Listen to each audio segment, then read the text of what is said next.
And you will now get for Ken Sambury. Thank you. Now, before I start, I just want to say, they said do a presentation, so I did a presentation. I follow instructions, you know. Yeah. Anyway, so we can continue. My name is Ken Sambury, and I am the Caribbean Renaissance man. And today we're going to talk about who I am, cinematography. They were real strict. They were like, I know you do plenty of things. Focus on that today. Entrepreneurship, the ecosystem, and learnings and advice. All right, let's go.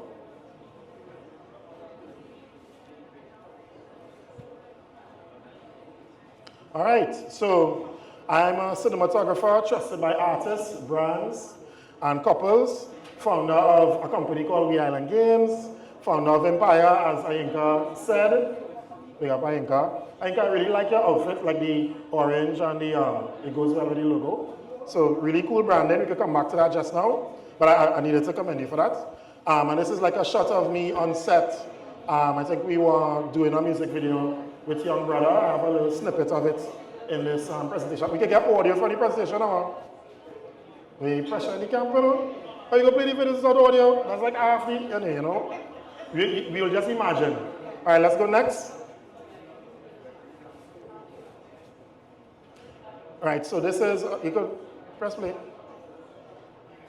You can just go ahead and play, just play, yeah. Yeah, so this is a sample of a video. You know, of course, there's audio with it as well that I chopped specifically for this. Or move the chairs, yeah. No problem, no problem. You go back a little bit, bro. Yeah, no problem, no problem. Thanks for that, thanks for that. I left him to the wilderness. Yeah, that's no scene. No, I appreciate. I work on, you know, myself and my team, we work hard on it. But this was really a community project, you know. For the music video, we would have worked with probably about 50 to 60 people. So anything that you see up here is definitely both myself and a community that always come together to make things happen. You know, and I can't emphasize that enough. All right, you play. All right, so I also started this during the pandemic. As Ayinka said, I do events, among other things in entertainment, and everything was closed. So I started a company renting games and so on. We could go next. And yeah, this is a video of an event that I had, very short excerpt. Again, you know, if you hear the audio, she'd have been talking to him, and then you'll hear a lot more noise. And yeah, so that was the venue before. And I have a passion for turning creative ideas into scalable ventures. Emphasis on the scalable. Yeah, so let's go next. All right, and this is a wedding that I shot. So I specialize in destination weddings. So basically, if you get married, like in an island pool, you know, St. Lucia, Dubai, call me. I'm that guy. But yeah, so that's what I specialize in. So this is just like another short 20 seconds of some of our work. Again, the community really came together, you know, to kind of put this together and found like a really, really beautiful spaces. As a matter of fact, as you see later in the presentation, I kind of do bring a lot of the things together. I also work for prime ministers, so I traveled for quite some time with our then Prime Minister, Dr. Pete Rowley, and of course it's a picture of him and the then US Prime Minister, Joe Biden, thanks. Joe Biden. I'm trying to manage, you gotta go back, boy. Sorry, boy, yeah, boy. Now, before you go to the next slide, one of the things you talked about specifically was scalable events. Yeah. The term scalable is not an average man conversation word, so what do you mean by scalable event? That's a really good question. So when I say scalable, so I was talking to photographer, that guy. So he was like, yeah, boy, so I want to go and get like big in them carnival bands and things. So I was like, well, just keep working, keep doing what you're doing. I mean, I gave him more advice. But that part of keep working means that once you keep doing your business, you could structure your business in a particular way so that you could build over time. So you could think of it like blocks, like Lego. So instead of mashing the Lego and hurting your foot, you want to kind of put it together so you could build over time and you could measure that as well. The Lego machine was very awesome, but I get it. Think of each job as a building block towards making it. So one architect here, you're also building your grand part. I would check. Correct. And now you're not going to forget because of the Lego. Right, so some of my work was featured on front page, Guardian, and Newsday. And this is a little picture of it on my camera. So the actual work here is the photography? Yeah, the photography. As his photographer. Yeah, so not really as a photographer. So my exact title was Web Content Specialist. And interestingly, I was supposed to do like branding and rebranding, but I ended up doing a lot of photography work, a lot of cinematography work. You know, I came in there because I went to Costa actually with Rocolia and Marie. Yes, definitely bigging you all up. You know, so we all went, you as well, yeah. Oh gosh, you gotta come to you last. The Lego thing, right? So all of us went to Costa, right? And you know, we got a really good education. It was very practical in communications and journalism. So I was able to apply a lot of it because I think honestly 80% was me applying what I learned from like PR and communications, and 20% was really like the technical photography part, to be honest. You know, so I was able to really apply those skills internationally representing our country, Trinidad and Tobago. Right? No, the country. You could go next, thank you. So my core, I think somebody else, this guy was talking about how he started. So he approached me and he was like, see, somebody could Monday. I could shoot movies on my phone. I said, well, why are you talking to me? And then he was like, I didn't answer him, I just was quiet. I was like, I don't word, you know. He was like, but it's our real things here. Well, and I agreed with him. I was like, yeah, dog, I'm sure you could do movies on your phone. And that's where I started. I used to steal my mom's phone out her bag, and I used to go. The views expressed by Ken I mean, it's my mom, right? Anyway, I used to steal my mom's phone out her bag, and I used to go to school. I went to Hillview College. And I used to go to Hillview, and I used to take pictures and videos of all my friends. And all of them used to like rail coast. Like, why are you taking pictures of me? And now, they can't stop asking for the pictures. They can't stop asking for the videos. They're happy that I took it back in the days. Same thing for like a lot of my friends.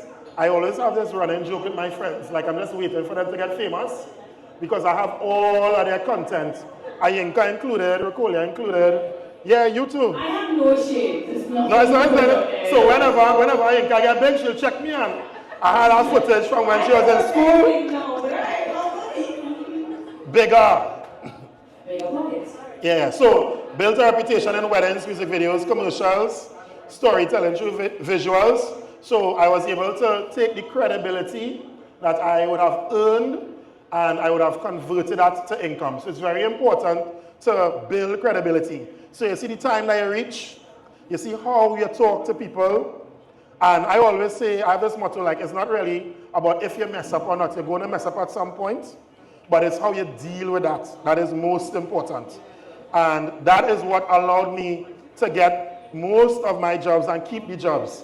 It's from like when something go wrong and I'm able to address it in an adult manner, people now feel like I could work with this man. Only time when no problems, they could work with him maybe, you know. But you see when you have something wrong and we fix it, yeah. I could work with him because now I know if the building falling down, he go and come with a solution. And let me know the building falling down and not TTV to give me the real truth. So the key lesson, master one skill deeply before branching out. So that's something else I wanted to share. So although today I'm talking specifically about cinematography, my skill is really just making friends. Like that's really my skill. So like I jump out in Custard, I make friends with Ayinka, you know. So he was, you know, just back to us saying, make friends with Ayinka, and then she done me. Make friends with Rocolia, you know. Maria and I still friends up to this day, you know, just saying. And, but through that, I was able to learn a lot. So while making all these friends, I would always not just ask like about their personal life, but try to understand where they're coming from. And as I got older and more mature, I felt I was able to take these learnings and develop them into sustainable businesses. Thanks. Ken, does that mean that most of your business members are people that you have friendships with them? Yeah, for sure, for sure. So just to kind of bridge that question, I generally have started businesses with people who I've been friends with. And then, so I did a master's degree in business development. Sorry, it's a long name. International Masters in Business Development and Innovation at the Arthur Jack, well, used to be Graduate School of Business. Cool, right. So when I did that, I found out that, you know, when you work with someone, even if you don't know them, you know, just to get to work with them, it's almost like courting, like you're finding somebody new. So you really have to put in the work to understand that person, because they come like they're going to be a very important person in your life. Sometimes you kind of feel like, yeah, it's all business and cut and dry kind of thing, but you really need to have a relationship, because the going is going to get tough, and that relationship is going to allow you all to talk about tough things. And that's something that I learned, because initially, people used to be like, oh, you're only in business with your friends. And I thought that was a bad thing. But I recognized that, yes, maybe just picking up a random friend and saying, I do business without checking to see if they want to do it, you know, is not the correct way. But definitely you want to have that friendly relationship with somebody else, yeah? So I didn't put all of my ventures, but I kind of wanted to show that in 2010 is when I established this company called Empire. And interestingly, I started doing video because I hired a videographer named Delhi. And I told him, come shoot my video, what on? Not you calling names. That's how I am, you know. I just feel like, oh, remember we talk about honesty and so on, but he also is still my friend, right? Okay, Yeah, because years later, he was like, you know, Ken, I know I did it wrong. I'll come and take some pictures for your birthday, and he did it, you know, so he's still a cool guy. But the point is, I hired this guy to do promo for my Campus Carnival band. At them times, Campus Carnival was the biggest thing next to regular carnival. He did not do the promo. He released the promo after Campus Carnival. And I was real upset, and I was like, nah, bro. Like, that's it, I ordered my own equipment. So I went online, took my profits, ordered my own equipment. I had a film student, his name is Andre Pierre, brilliant young man. So I was like, Andre, I'm buying this equipment, you will use it, right? So, you know, don't worry yourself, I go and get. Now, equipment real expensive. I think one of the photographers was telling me, yeah, real expensive. He bought a lens from Conrad, yeah, so I understand. Lots of money spending. And what happened was, when I eventually got the equipment, right before that, I had an event to shoot. And Andre told me, hey bro, you know, I can't do this anymore, you know, I'm not too much pressure, schoolwork is tough for me. So I was now caught with all of this equipment I just ordered for Andre to use, and nobody to use it. So I tell my brothers, well, we go learn today. You know? So that's actually how I got into doing video and so on. And the first job I ever did was actually to another friend, a guy named Jesse Stewart, otherwise known as College Boy Jesse at the time. Yeah, he was working with the Trinidad and Tobago Premier League. So I think I did like one of those games like Jablete or something like that. And I was running up and down because I didn't have a zoom lens. So there was pressure in the camp. I was running up and down the sidelines trying to get them shots, you know. So yeah. And then 2020, although I had a few companies, I still innovated and started another business. So it just kind of shows that you can continue innovating and building as you grow. All right, next. All right, cool. So ecosystem. So on this side is a picture of the beautiful Mount Irving Bay Resort. And I was hired by Mount Irving to do some work for their resort. They had an event, and they also wanted to showcase how beautiful the resort looked in the day. And, you know, of course I do real estate, cinematography, and so on. So when I went there, I did such a good job that I was able to make friends with the owner, right? So then later on in life, I came back and I was like, hey, your resort looking kind of good. You know, I want a little venue because I want to do some events. And then she was like, yeah. So that just goes to show how I was able to use like my in and my relationship from one thing to benefit, you know, doing something else. Still a really beautiful resort. And then, of course, take Trinidad and Tobago to the world, or bring the world to Trinidad and Tobago. Yeah? So that's the ecosystem. Can we go next? Right, so lessons learned. So this is me, young grasshopper. This was my first drone. I crashed it about 10 times. And this picture is very special to me because I did an engagement. So basically, we tied the engagement ring to the drone, and I had to like hide in the bush lying down, and I had to fly the drone, and like we dropped the engagement ring for this like unsuspecting bride.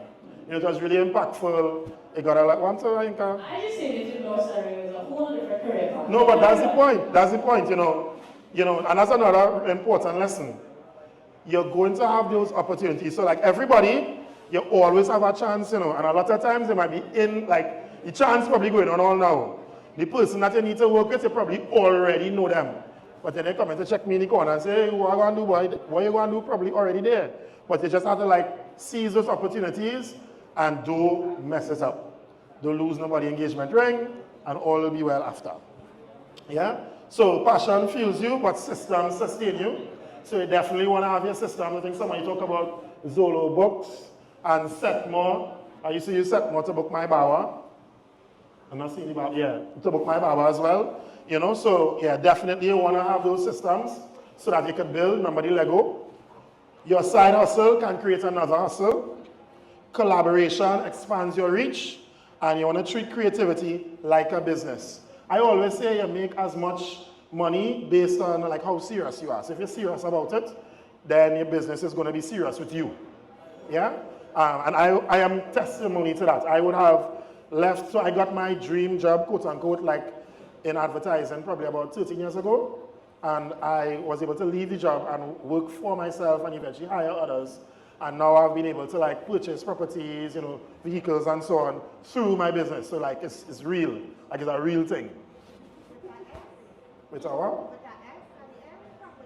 businesses and companies and properties and vehicles. Yes, with the S. That was the question. Yes. I just feel like. It's a white mountain actually. All right, so next. All right, so advice. Don't box yourself into one lane. Build a network, not just your product. So I think building a network is very important. I feel like, I think we were talking about properties, but I feel like that's not really wealth. I feel like my real wealth comes from my social capital. And that's honestly what I believe. So it comes like my relationship with Ayinka, Rakolia, Marie, whoever else I know here is more valuable than whatever I have. And that's what I personally believe. Yeah? Fail small, learn fast, scale smart. Design the life you want, not just the job you tolerate. And when you move up to that one, you skip over, fail small, learn fast. No problem.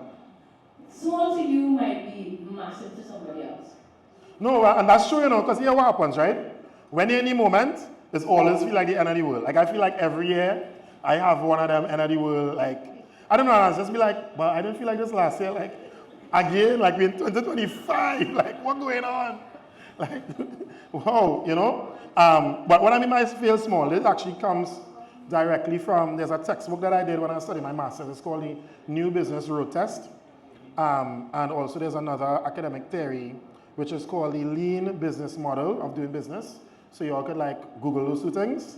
And the Lean Business Model and the New Business Road Test kind of preach the doctrine, if you may, of whatever business you want to do it in a relatively small scale. And I can use the example of events. I do events, right?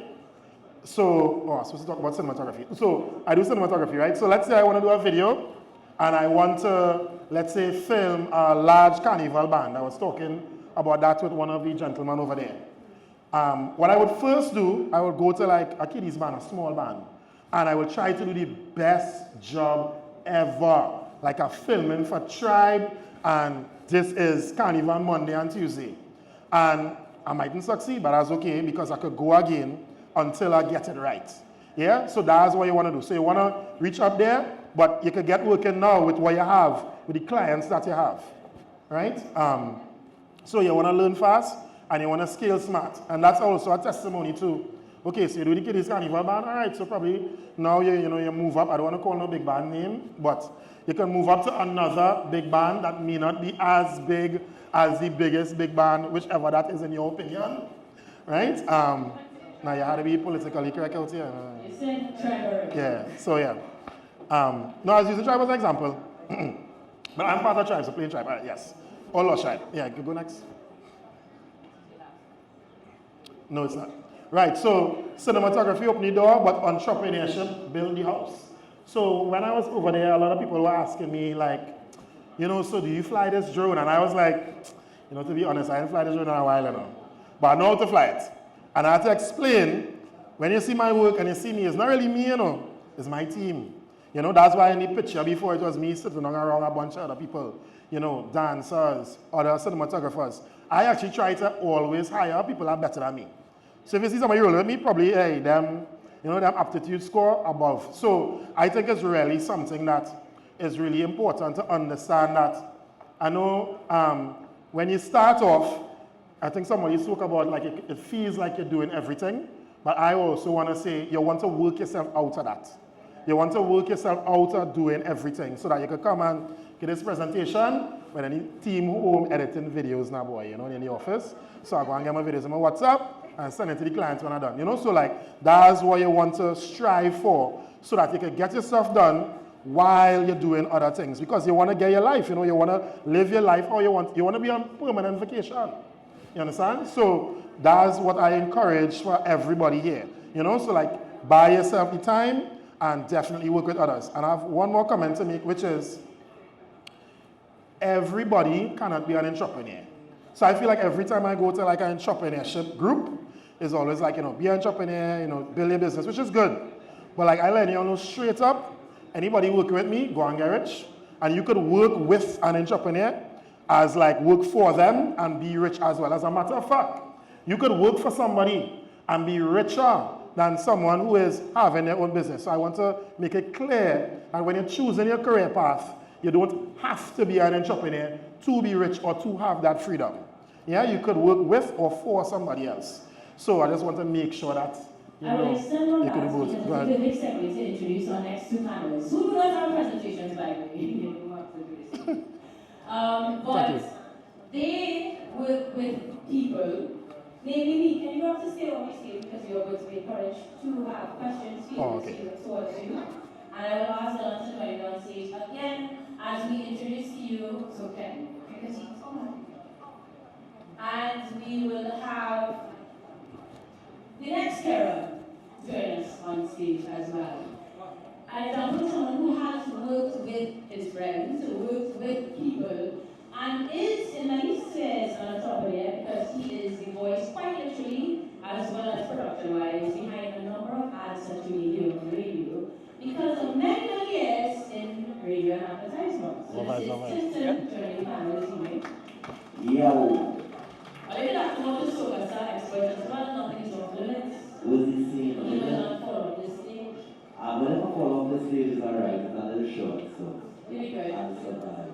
And joining us will be Charlotte, one of the few, if not the premier female DJ in Trinidad, say it, who similarly works with creators in the industry, has done entrepreneurial thing of creating productions for herself, working across multiple radio stations and doing a lot of corporate DJing jobs, such that she is self-employed, but also co-hosts with Clinton on the TNT Morning Show on Next 99.1 FM right now on the TTT Media Network. Let's hear it for Charlotte. DJ Charlotte.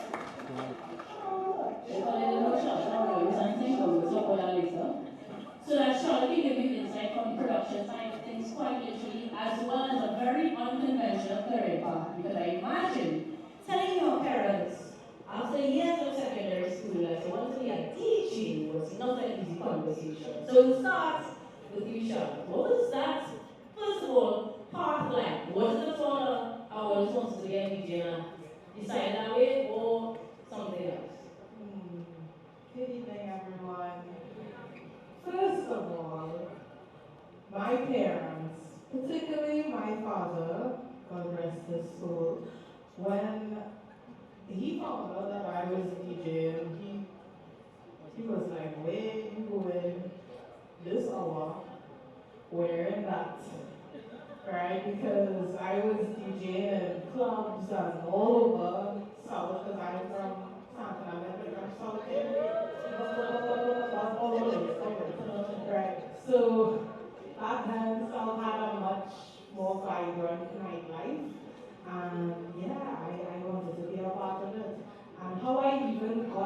into DJing was honestly out of sheer curiosity.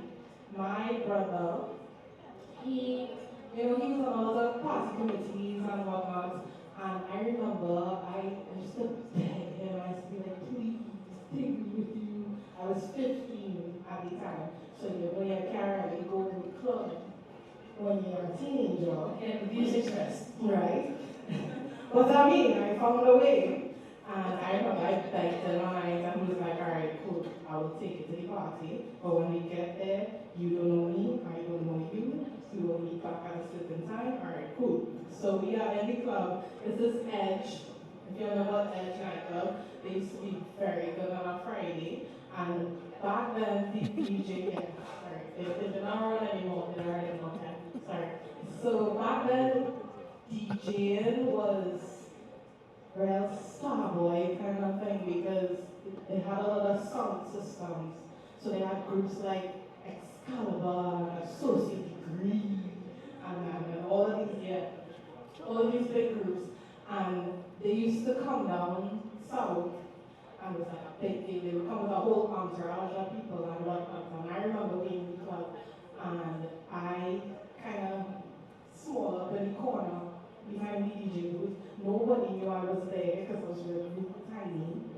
And I watched Associate Degree literally annihilate dance with songs that I had no idea about because these were all songs before my time. These were like old school reggae and dancehall and me with my 15 years old, I don't know any of these songs, but something ignited in me that I want to do that too. Like I want to learn that. The control that they had over the crowd, being able to make them sing, putting them in a different mood, kind of literally directing them and carrying them and we going in this direction. We're gonna play this song. I'm gonna make you feel like you missing your ex right now in this song.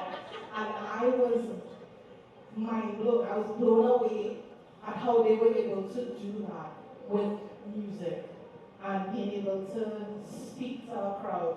So that sparked something in me, and I went home and I downloaded a program called Virtual DJ, which is this poor version. You fine? I ain't ashamed of saying it out I find loud, Virtual DJ pretty right? good. Because I simply could not afford my own equipment. Yeah, boy. So virtual DJ was the only thing that was accessible to me. And I had a Windows 98 computer. And my brother, he used to collect a lot of music because he had an interest in DJing, but he never really pursued it. But he used to collect a lot of music. And I would sit and put those CDs into the big CPU. Yeah, you had to wait for the starter because it's stick out. And I would listen to music before my time. And then I would learn to mix songs on virtual DJ. I would spend hours. And sometimes my sister and my brother, they would be my only audience. And I would be like, well, listen up. I'm going to like mix two songs and you'll tell me when I get it right, okay? And I am mixing and they're like, yeah, you're almost there, almost there. And kind of one thing just led to the other. So did your siblings take part in that presentation you gave to your parents at all? Well, my dad, you know when my dad approved of me DJing, maybe about 5-6 years later, when he was watching the news, like, religiously came and they have to watch this happen about news. And a certain commercial came up. It was a Malta commercial. I had my first ad campaign with Malta. They decided to focus on young people in different fields, and the campaign was called Be You, Be Malta. And I was chosen along with Nyla Blackman when it was just her and her guitar, and she was she was young. I think she was maybe like 18, and I was about 22. No, it's not that far from G, but alright. I'm just saying. I ain't gonna give away my name. Right. But yeah, it was a bunch of us. We shot the commercial. and all of a sudden he's seeing an ad and he watches the TV like who's that? And he's like, oh wait, and he watching me and I was like, oh yeah, they want to take on you, and he finally saw me on the TV, and after that his whole view of DJing, it changed. Then he started to get interest and he started to ask me, okay, so what you have next? Where the DJ going next? Every morning I thought you know the DJ is up. What is the DJ doing today? But my mom, however, was always supportive from the start. There are some support that wants to do right now, or maybe each other on the Yes, no, because I don't think as parents, y'all really don't understand just how much your validation means to a child who doesn't feel like they fit in, and that was me. I never felt like I fit in I only laugh. Sorry, I laugh. anything. Because somebody else is right here. We're gonna take it to this. For sure. For sure somebody Just so? fitted. I don't know which iteration of his career would have encountered this character at. But it was Soca Star Advertising Rep Soca Media Stars. Practitioner, because it was TV, it was radio, it is, I don't know. When did your journey begin? And when did Tintin happen?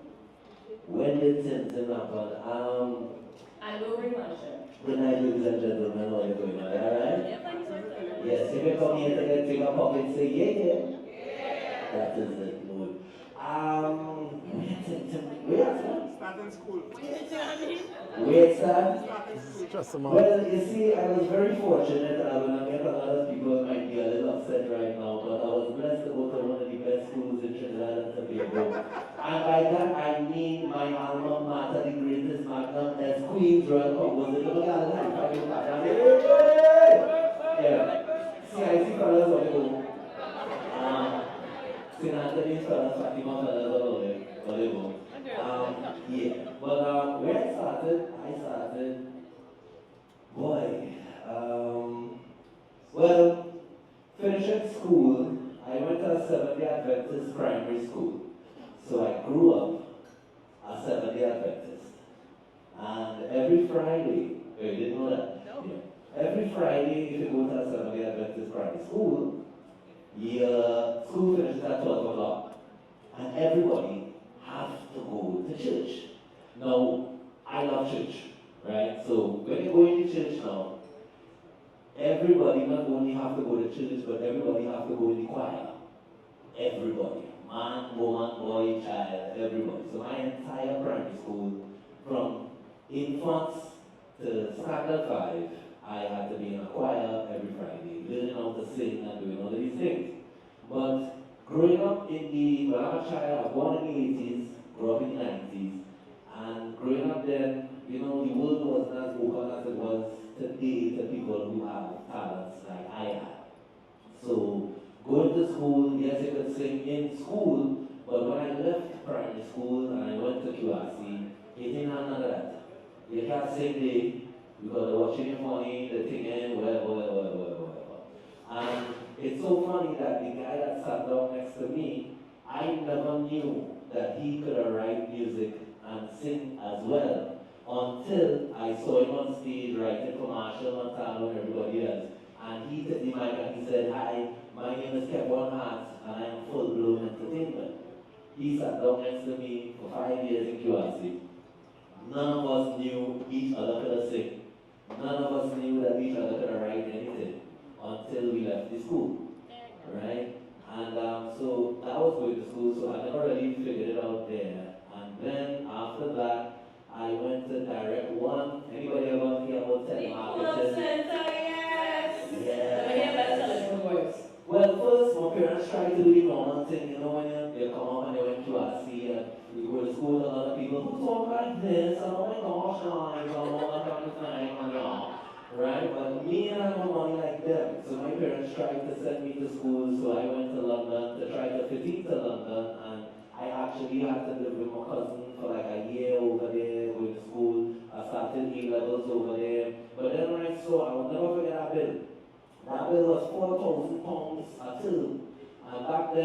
by 10, not by 8 and where it is now. So that was like about 40 grand, if my math's correct. I don't think I'll pass maths. But it was about 40 grand until, and I was like, my grandmother cannot afford this. You need to go home. So I went home. I finished A-levels, I came home, I started working in Massey stores right opposite Woodbrook Secondary, which was high-low back in the days. And working there, I got extremely frustrated because I did exactly what they told us to do going to school. You know, they was like, pass for a good school, get your O-level passes, go and try to get a job or go to school again. I did all of the above, right? And nothing wrong with working in a grocery, and I think everybody got to start somewhere, you know what I mean? Even if it's still there today, it's an honest living, you know, but it's not something that I saw going down the road where I could have built a family with and I could have followed in my dad's footsteps. And Driveway driving. Yeah. So I ended up, must be that my story. So ended up from there, now working direct one, indirect one, they had to do, I'll never forget this guys. I had to sell an Aspire Visa credit card. Every day I would take the phone and be like, hi guys, yeah, hi, my name is Cameron Buduseng, yeah, I'm trying to interest you in an Aspire Visa credit card, yeah. And the guys on the phone would be like, yeah, I don't want that card. You know what you can do with that card? You can turn it sideways, grease it up real good, and I was like, oh my gosh. So this script is not working. I need to write my own script. So I wrote my own script. And after writing my own script, I made sales and sales and sales and sales. And if you want to tell a marketing place, they record your phone calls. So they recorded me reading my own script. So then I got someone to the office and they were like, I'm just going to say, come here, own place, no? That's how you got directly. So I'm just going to say, oh, let me get a own place. Bring me in the office. And then I thought I got lost the walk. He was like, let me see a script. Can you write another one? Because you make it more sales than everybody else. And I was like, alright, cool. So then I told my mom, hey mom, look, I did this thing here. What can I do with this? She was like, okay. She used to work in an advertising agency called Ronsdale Saatchi and Saatchi Advertising that had a boss, general of a boss man leading it called Mr. Keratal and Jerry Besson back in those days. Jerry Besson had a class called Creativity 99. Yes, I can over age there a little bit. I went to that class, I wrote an ad for a condom that went nowhere. I was absolutely nowhere fast. It didn't last 9 months. And then, What was the brand? can't tell you. And then after that, I got a love for writing ads and all of that stuff. And the ads led to me writing ads for parties. And I got a job working in the advertising agency as what they call a copywriter, that's the guy that writes the ads. And that's how my advertising career started. And my party career as well, because while I was working there, I was like, I need to find another source of income because this salary here, them hot girl them ain't going on like this alone. So I just joking. So then, and then I started to write ads for parties, and then from the ads for parties came a party we used to go to a long time called, don't judge me, Unfaithful Single Married Warning. Was our first party that was actually scoring. Before that party was bus after bus after bus, and I'll forget, we threw a party, right? Here was my was. We threw a party in Diamond Vale, New Martin, and it was only if you know Diamond Vale, they have some flat roof houses. The long time used to call it NHA before HDC. And those houses, they could have gone on top of the roof. So we was like, I know, I'll put the DJ on top of the roof. Everybody started outside the party and enjoyed the party. Nobody paid to come in. We threw that party with Quincy Hopkinson, otherwise known as Hoppy. Hoppy drive up to the party. He was like, who will DJ on the roof? I said, me here. He left. And from throwing parties, I got to know Hoppy. And then when the Matthews and they had their own switch, Jason and Blaze left Red 96.7, they went to Slam, and then Hoppy gave me a call. He was like, would you like to hold on until we get all new announcers? I was actually not promised a job, I was promised a hold on position on the radio. And he was like, get up, it ain't no Hoppy's job. Yeah, just come, work, right? We might pay you, we might pay you. When I'm gonna come, we might have to go. But Fortunately, when the guy actually did raise the price and they actually joined the Red Hot Morning Show, Mr. Tony, he was like, well, Mr. Wilson, very happy to have you, but we'll be letting you go now. And Hoppy was like, nah, I find it funny a little bit. And that's how I ended up on radio. Mind you, I took a course in radio when I finished school in 1999, I believe, or 2000. And I didn't get a job until 5, 6, 7 years after that. I had to create a brand for myself first. The whole Zuki and Tim Tim thing, the holiday snacks thing, all that came out first. And then I ended up on the radio. So this is somebody that we can say here for the whole night talking to. Just because in terms of the variety of things that we've done, they're all ultimately leading to what is now incredible career in media and a creative outlet that you kind of didn't mention because you still do a lot of eyes. And it's the agencies that you did work for in the past now employ you to create both talent and to do production. Yes, well, after COVID-19, all the advertising agencies basically broke up what they do now. So COVID-19 forced everybody to work from home, and then working from home, it allowed creatives to now explore. Like, you all guys who get into creativity now, you all know how much better off they have it than we had it. Because we would have to go to work and work for one person for 8 hours a day. Now, because of COVID, you can be a writer for multiple people as a freelance writer and work from home, and that's what that started. So I wrote ads from home, all that stuff. Anybody here listen to Squash? I know we are next 99.1, but you all listen to Squash, right? There's a jingle. There's a jingle, how is it going? Island easy kids, one click I get today. Yeah, good looking, tell me where you're going. Yes, that's one of the most successful jingles that I wrote, produced, and everything. And yeah. There's so many questions everywhere. And I think tonight it will boil a number of questions. I'm going to check it before I continue a little bit. If you immediately have any questions off top, right? So we're anything that is you, and I'm very unorthodox way of getting to that. So at this point, if you have any sort of questions specifically for Karen, Ken, or Charlotte, at the moment. Yes? I'm going to come to you. It will take me 6 years in these shoes, but I'll get there. Thank you, Karen. I feel like you should do another intro. Like a one-sided one. Thanks.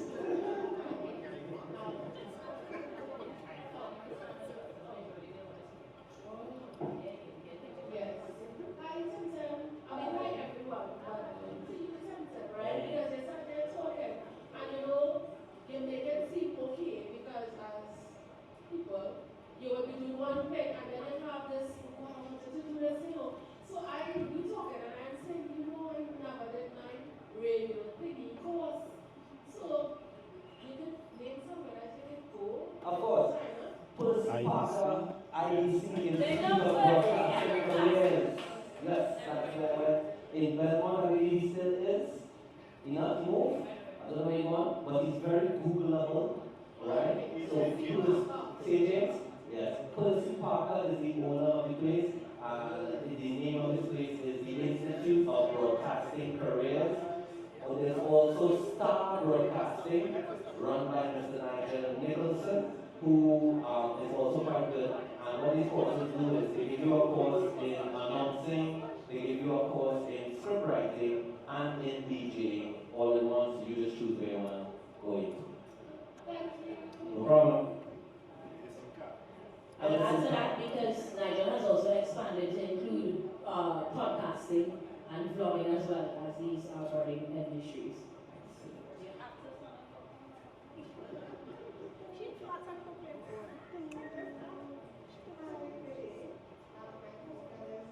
Ken, right?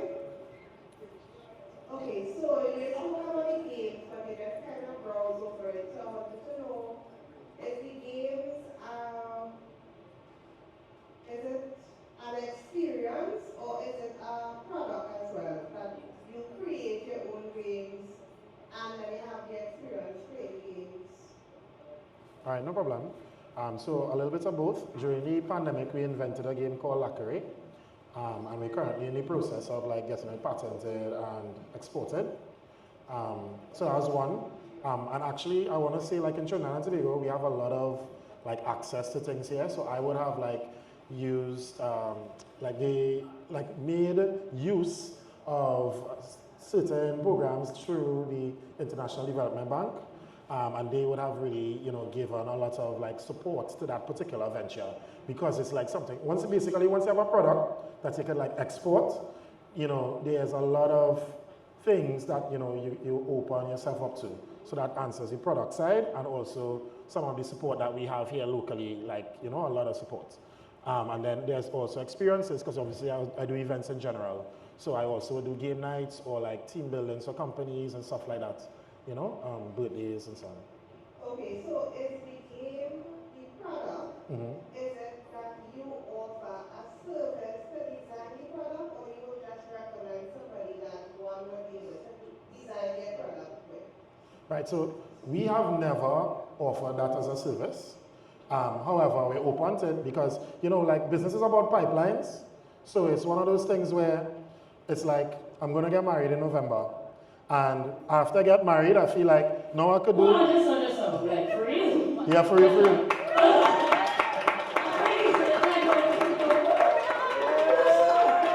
Yeah, like for real.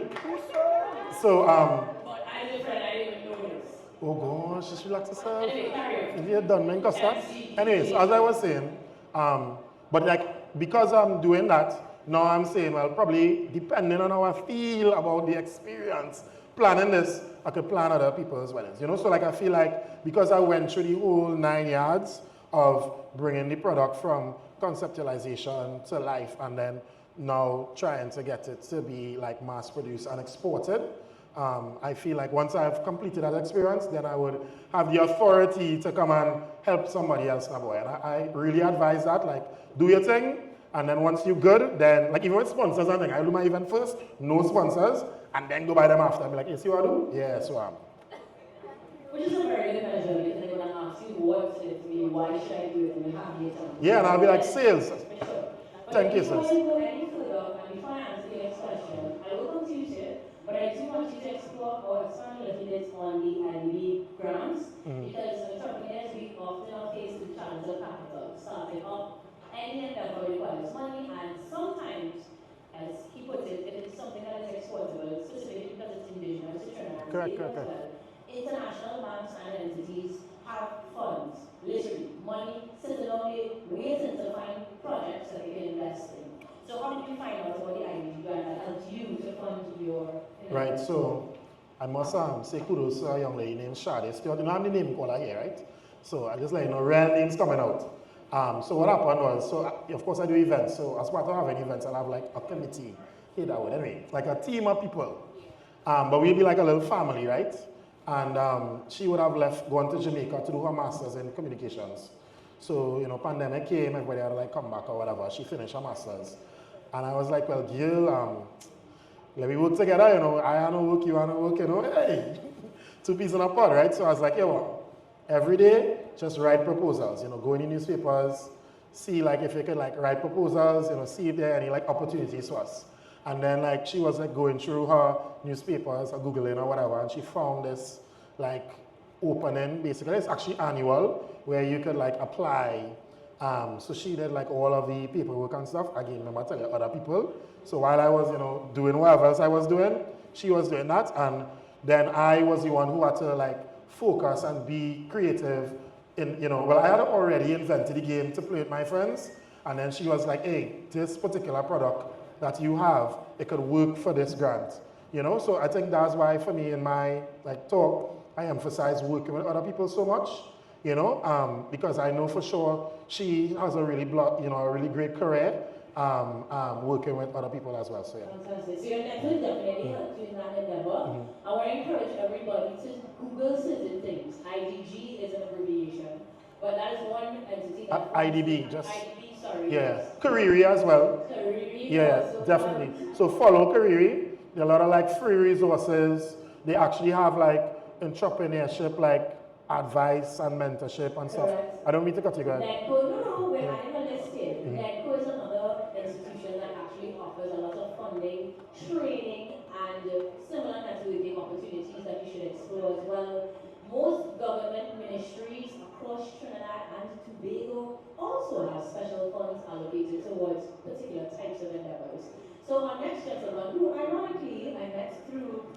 is the agricultural entrepreneurship endeavor has a question. Right, can I tell you what? Like, similar towards Ken, as a past photographer, could be like about 12 years ago. It was easy to get into like events, you go to parties and things like this and do weddings and functions and private events.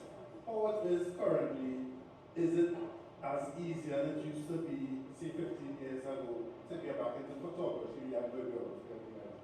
Well, to be honest, I wasn't doing any of that 15 years ago, so I can't comment directly in terms of the comparison. However, what I could say is that once you differentiate yourself, like people will come by you. So I think now society is much more open to different styles of photography and videography. I would actually say cinematography, and that's because now people want a particular look. They want a vibe for their brand. So it's no longer, I think back in the days when I was hiring people, I just wanted somebody who had the equipment.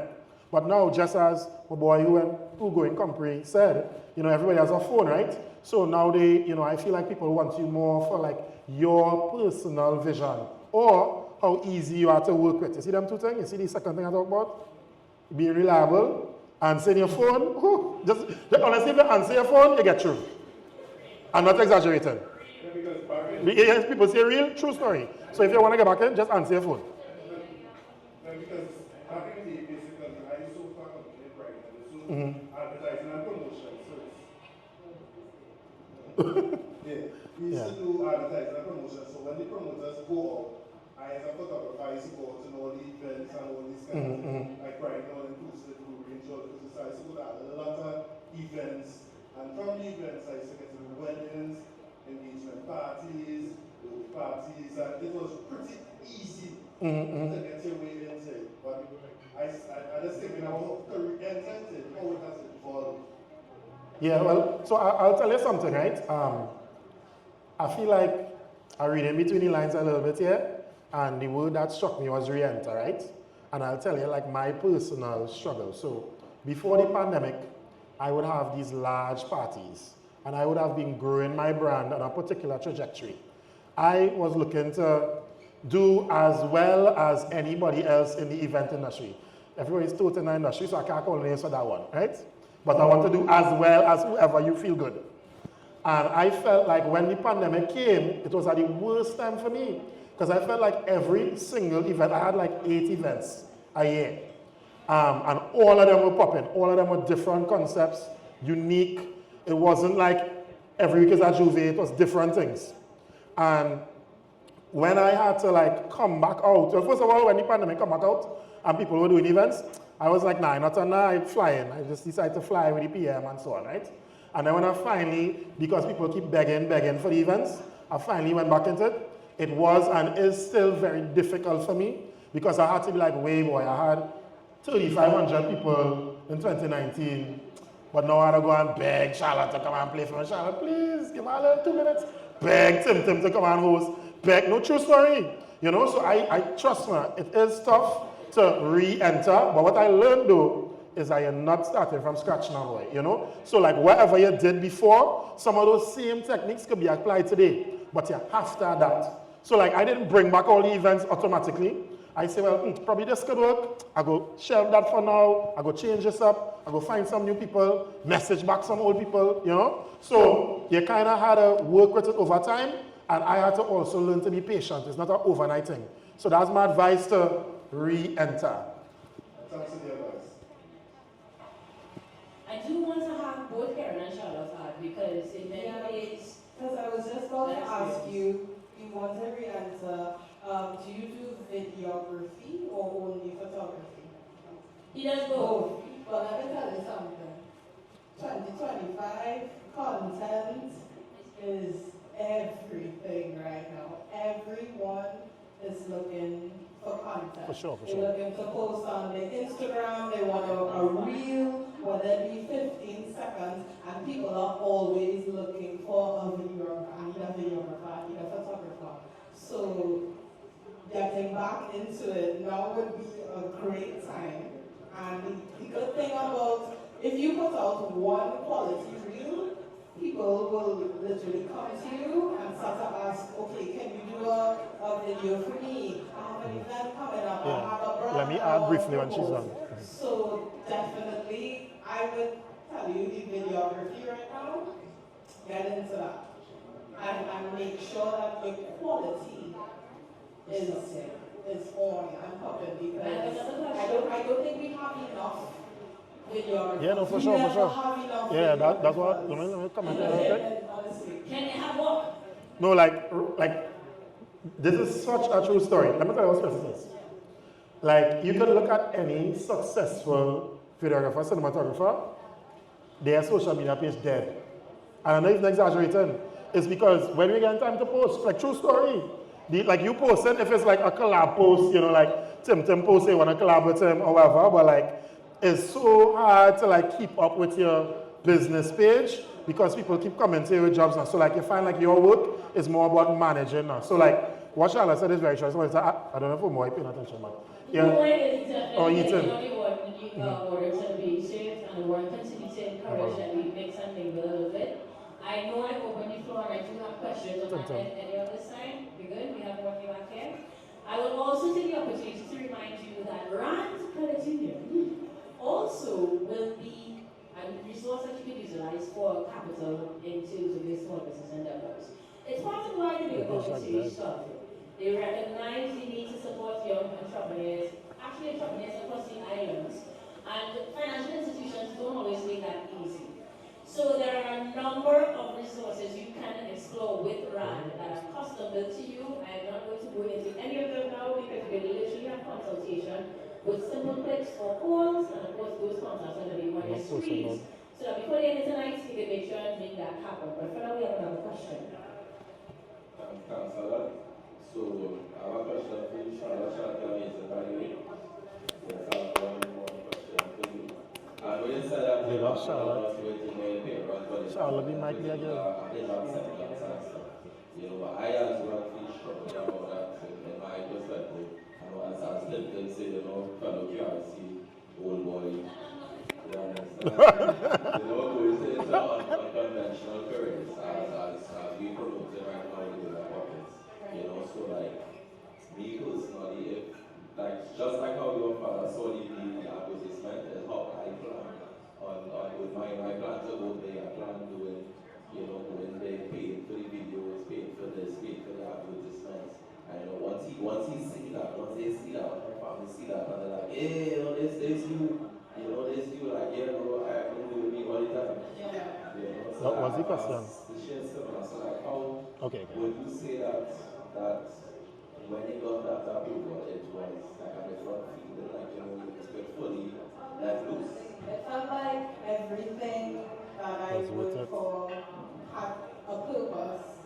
But to be very honest, I really and truly did not need my parents' approval. I'm sorry, this is not to rebel against the parents. Listen to this one. And it's only because I did not even look at it as a full-time career. I look at DJing as a hobby, something that I do for fun. And I never thought that you could turn something that you love into a job.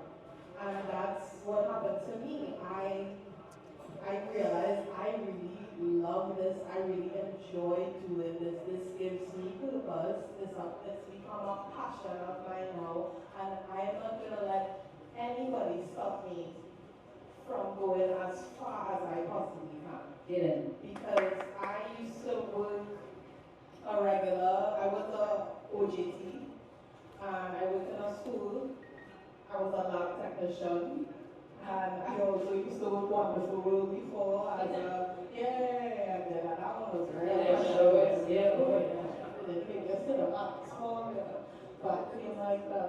But yeah, all that time, I was still teaching, but never did I think this could be my job.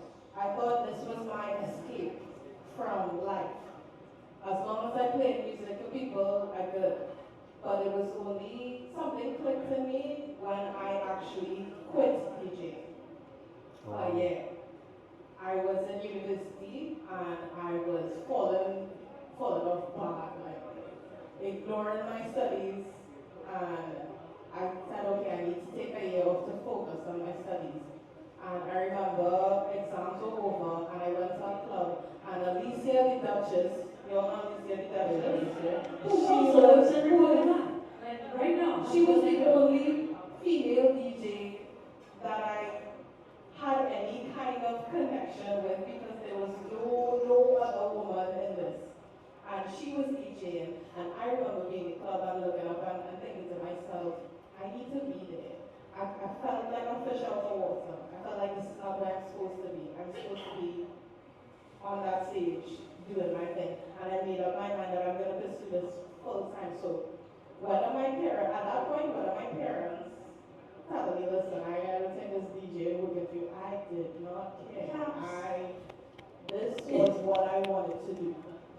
And I appreciate that Get 'em, get 'em. right? Because that definitely is going to be very necessary as you will be that juncture where it's everything. The maths are maths, the support not there, things are adding up, but you still want to continue on that road. And I think so keep going, keep going. Before we completely, before you close the panel, because I still want to do 2 more prizes, yes, so that's into itself. And I know that having included the panel, you will also have to have more questions and want to engage with them more intimately as well. I will take the opportunity to ask my close sorts to generally drive home for us the essence of career planning and how we can approach it, particularly when we're looking at less conventional paths. Because like you've seen really beautiful examples of success. I'd like to take my panels around, of course.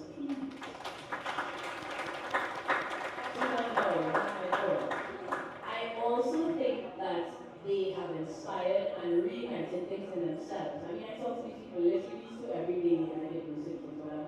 I didn't know this was a friend and he get married.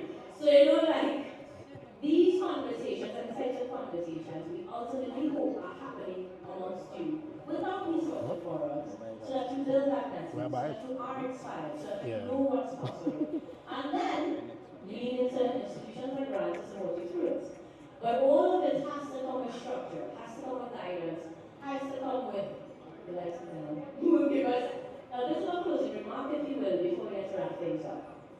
Right, so in addition to all of the advice that we have received previously, I think to close, especially with this panel, because this panel seems to be some of the more social in terms of the experiences.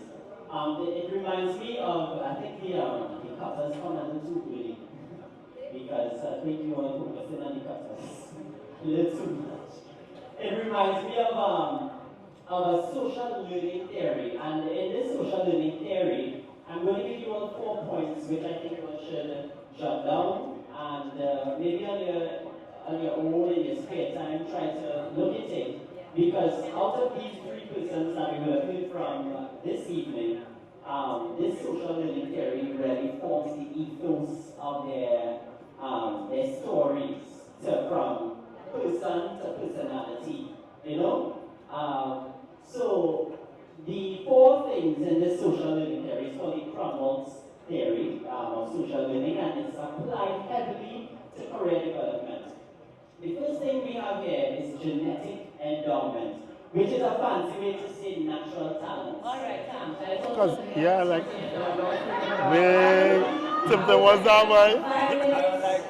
Wait. Sorry. Right. That's my ring. You hear genetic endowment. Right. That's this rope.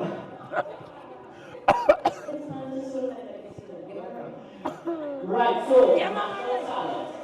When we hear from Tintin here, and Ken here, right, a lot of their story starts with natural talent. And I think for persons who are interested in entrepreneurship, understanding what your natural talent is as a key or the gateway to money making, I think is very, very important. So I want you all to really try to look into yourself and see what your natural talent is. That was a strong theme that came out from these 2 here.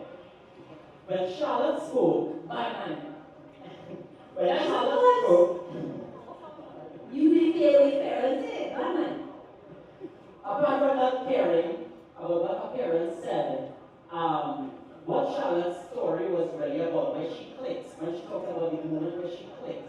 That moment when she clicked came from something called experience learning. Experience learning is where she was able to develop a concept of what works for her via an experience. So you know some people live vicariously, you experience your dreams through somebody else. Sometimes they hear it in the form of fake it till they make it. So that allows for experience learning to happen. When you allow yourself to be in certain places or around certain people in the proximity of certain things, that allows you to grow and to realize. What I mean there is alignment, and I love that. Because being in this sort of space, you know, aligning with people who will give you that experience and vicariously through them. Exactly. Okay. And feeding right over what she just said there, being in this place, it takes me to the third point, which is about environmental conditions. As an entrepreneur, if you do not create the conditions for the environment that your business needs to succeed, it's not going to succeed. It's like you have the best seed in the world, and if you don't put it into the ground, it's not going to grow. Hold it in your hand, do what you will, it's not going to grow. And on that point, let's talk about the current environment as I put the questions on panel. AI is taking over the world. We are in the creative industry. We have had the conversation with it 45 times before. But what is your take on the threat of these sorts of technological advancements in replacing the functions that you effectively have created and career out of? Now, Ken, I know you are definitely going to advocate using technology in a very obvious way because the machinery you use is what helps you to create visuals. But I imagine there will still be software, hardware, other things that can simplify the process or make an amateur seem like they are more experienced or capable than you. What say you to that threat? Well, I personally don't think AI is a threat. I believe that the world always changes, and it's basically up to you if you want to change with it or you can just be left behind. So AI is here, and it's really our responsibility to learn the new technology and have it work for us. And this goes beyond like just asking it questions, for us to answer. You want to kind of like train your model so that your model will suit you. And like any other invention or innovation, you kind of want to do your research so it will work for you as best as possible. So for example, when I had to do my presentation today, I went into ChatGPT and I was like, I copied the Bigger Pockets event, pasted it in ChatGPT, and I said, I am going to speak here, write me a presentation. So I gave like a stipulation, however long it was. And then what AI did, I would have fed all of like my quotations and like my bio and my life history and what I want to do and all of those things. And then they would have just taken my information and sorted it for me. So as a creative, we should not watch AI as our enemy, but as a tool to now take what we know and what we have to the next level now. Because everything that I said there is like my life now, so it wasn't like AI make it up. So as this thing I always say, like from since secondary school, like when you're copying, don't copy the person's name, so like you want to do it, you want to use it wisely. Definitely, I will use it for proper use as opposed to I like your present energy. No, I mean, you write in script, ChatGPT, you can do that for people too. What's your take? So I think AI is a tool.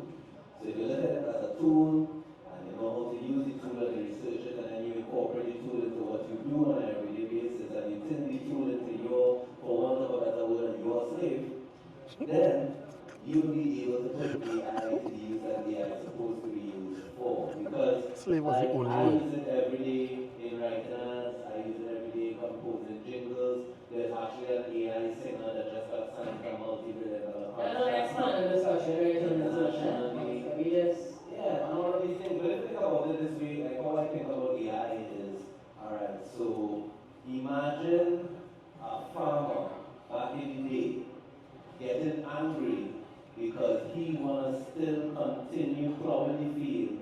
Manually. old method of doing it manually and saying, but look, you want to replace this and you want to replace that, yes, but when you weigh the positive over the negative, Mr. Farmer, it makes more sense for you to move with the new machinery because if you don't, your competitors going to, and you will be left behind. So it's just about how you incorporate AI into your everyday life and use it in every Application, yeah. to make it work for you and not against you. Virtual DJ Lantern. I know technology is your friend. Best advice is to yourself. Yeah. And DJing has advanced a lot technologically. For sure. We have Serato DJ, which is an entire program. You put all the music on one laptop before we used to have CDs and vinyls and all these things. So definitely as a DJ, I always have to keep up with the technological advances. But as far as AI, I don't feel intimidated by AI at all because I'm sure they could eventually hire AI DJ to play for a crowd and whatnot, but one thing AI will always lack is that human connection. And one thing I love about DJing is being able to connect with a crowd and for the crowd to connect with me. And I will say that a good DJ plays music that the crowd wants. A great DJ plays music that the crowd didn't even know they needed to hear. So, yeah, I love it, but yeah. And just on the topic of AI, I think I'll just close that off with saying that AI is not competition, it is companion. And that's as simple as I think it is. It's not there to compete with you, but it's there to be your companion. Yes. Please go to the doors and say, guys, for the city you know, and we're really trying for Fridays. I do see that we're still bringing out college. There's still something we can please about take out. And we have something mixologist in the because some people with the drinks with the but we do want to make sure that you guys are able to connect with all of our speakers. So I'll my one more time, we have 2 seconds to give people handles and connections. Do something like that and maybe switch on. Okay, so you can find me on Instagram at DJ Charlotte. I am also on Twitter, DJ Charlotte, Facebook, DJ Charlotte. You can stream my mixtapes on SoundCloud at DJ Charlotte. I also have visual mixtapes on YouTube. You can search DJ Charlotte. Actually, I'm going to drop it tomorrow for Republic Day. You can find me there. And TikTok,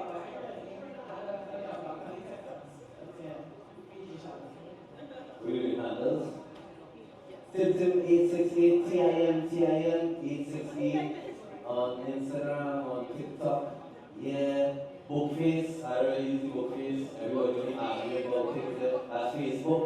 Everybody will argue there. But Tim868 on most of the media. Yeah. No, you don't? Oh, sorry, I just passed it in my So after that, Alright, so kensambury.com. And you could just scroll to the you can just scroll to the bottom and you'll see all of like my social connections. Or if there's any like brand that I spoke about, like Island Games, Define Studios, kensambury.com, you could just Google it and you'll get a lot of resources there. I'll be happy to connect with any one of you. Yeah? So feel free. just one last thing I wanted to say before I run us. Is that when you're coming up and you're discovering what you want to do, if it's an entrepreneurship, and all of these things. One lesson I learned in life very easily in working for myself, it was telling the difference between being an entrepreneur and being self-employed. For sure. Because it's 2 different things. Correct. Everybody thinks being self-employed and being an entrepreneur is the same thing, and it's not, right? I give you like, alright, so I'm self-employed as a host, so I would depict how much money I make and yada yada yada, hosting events and that type of thing, and I'm self-employed as a producer, producing jingles and all that type of things, yeah. But when I did try entrepreneurship, and I opened a drill business in Woodbrook, I quickly realized Is that different? the difference between entrepreneurship and being self-employed. Can I add like Because 3 sentences? entrepreneurship, Thank you. the things that entrepreneurs do on a daily basis is paramount to insanity. When you really check it out, because think about it like this, you're a self-employed person, and you work for 6 months a year, you save up all your money, and you enjoy your Christmas. And that's it, self-employed. An entrepreneur will work for the same time, save up all our money, and say, you know what? Spend it. Let me go and try to buy a maxi, or let me go and try to do this or do that, and invest in this, lost the money, and in the end, realize, wait, I walk back from this, but I will go again, and all this. And I say all of this here to realize that for me, I was fortunate enough at a young age to work and save where I was able to accomplish. And it's not to take one or nothing, but it's just a shared experience, right? I was able to afford I was able to pay for a chance to try. And a lot of us in Trinidad and Tobago and the Caribbean cannot even afford to find out if we're good at something or if we want to continue doing something. And so when I did that, I was like, hey, I always wanted to be a business owner. I always wanted to have employees and somebody call my boss and have a menu and I have this and I have that and I have the other. And it's only when I did it and I realized, but these people not coming to work. What kind of how to motivate these people to work? It gave me a whole different understanding and appreciation for the people that actually make those wheels turn every day. Speaking of Wilson. You know? So speaking of wheels turning. Wait, don't go on. Oh yeah, I've had 3 sentences. Yeah, but how like? Yeah, yeah. I just So, want to point out that you're talking to you. So go ahead. right, so I want And to. you explosive situation. Couldn't you all? Yes, I wanted to kind of give like a practical application to what Karen said, which is kind of tying to me saying that like entrepreneurship is not for everybody. You definitely need a specific type of temperament, propensity for risk, and so on in order to go into it. However, if it is you personally and not that person and you recognize that, you can just go and work with somebody else, use their money, and let them have the headache, and then you could still get sometimes more glory than them, because a lot of entrepreneurs like myself, I don't put myself in front of every idea. As a matter of fact, I sure like my colleagues would have seen, my team shooting, but they'll barely see me. You understand? They'll see my jersey running out. So I feel like you could still get a lot of forward, because people have this myopic viewpoint that you don't get forward and you don't get, you could still get everything. So just kind of decide which lane you want to go, and you'll be able to get through.